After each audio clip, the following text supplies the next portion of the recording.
Hello Goofy Goobers, this is indoor Venus flytraps in my shaky hand, as you can see with the camera shaking like this. Ooh.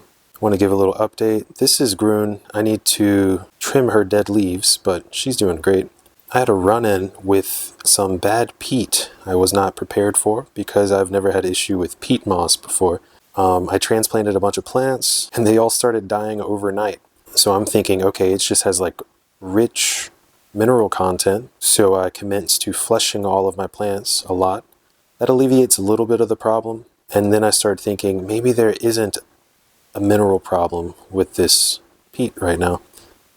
And what I think the real issue was that there was pythium growing in, also known as the fungus that causes root rot, or I guess rhizome rot also for flytraps. Maybe it's a different species, I don't know. Either way, every time I've ever bought a bag of peat moss, it was dry, and you have to go through the painstaking process of rehydrating that dude.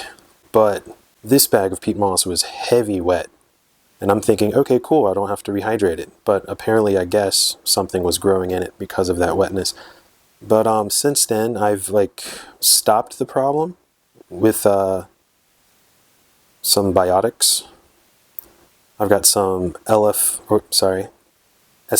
100, and also some, I've got some enzyme stuff, but I didn't use that other than the SLF 100. I didn't use the SLF 100 too also.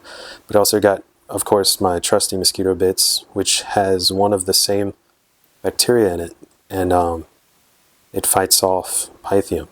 It's an antagonist to pythium. They would have a great movie together if they were personified. Pythium would be the bad guy, of course. So I used a little bit of water steeped in the mosquito bits and treated all of the plants that were transplanted into the peat. And it stopped it, but I'm still going to transplant everybody again into the sand-rich media. I wanted to experiment with this peat because this peat looked gorgeous.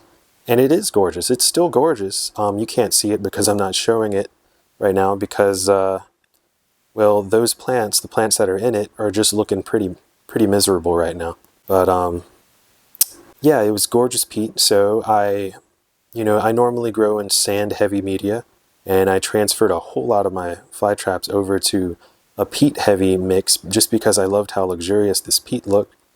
And like I said, it started killing them right away, and I had a lot of issues with them, and I finally stopped it, and I just need to transplant everybody back.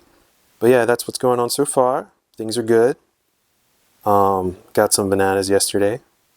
Went grocery shopping, went to Aldi. Aldi's pretty nice. I love Aldi. Shout out to my Germans out there. Always had a pleasant experience with Germans.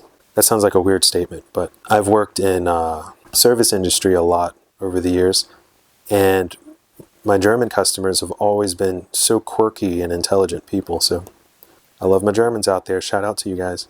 But I'll be back with more updates. I decided to be more transparent with my updates like this because it'll lead me to actually producing more videos too. But also might help people out who might have the same problem as me. My hand is shaking. Oh yeah, that's right. My hands are shaking because I just finished working out. That's right. And I'm holding the camera at a weird angle, but I'll see you guys soon. Goodbye.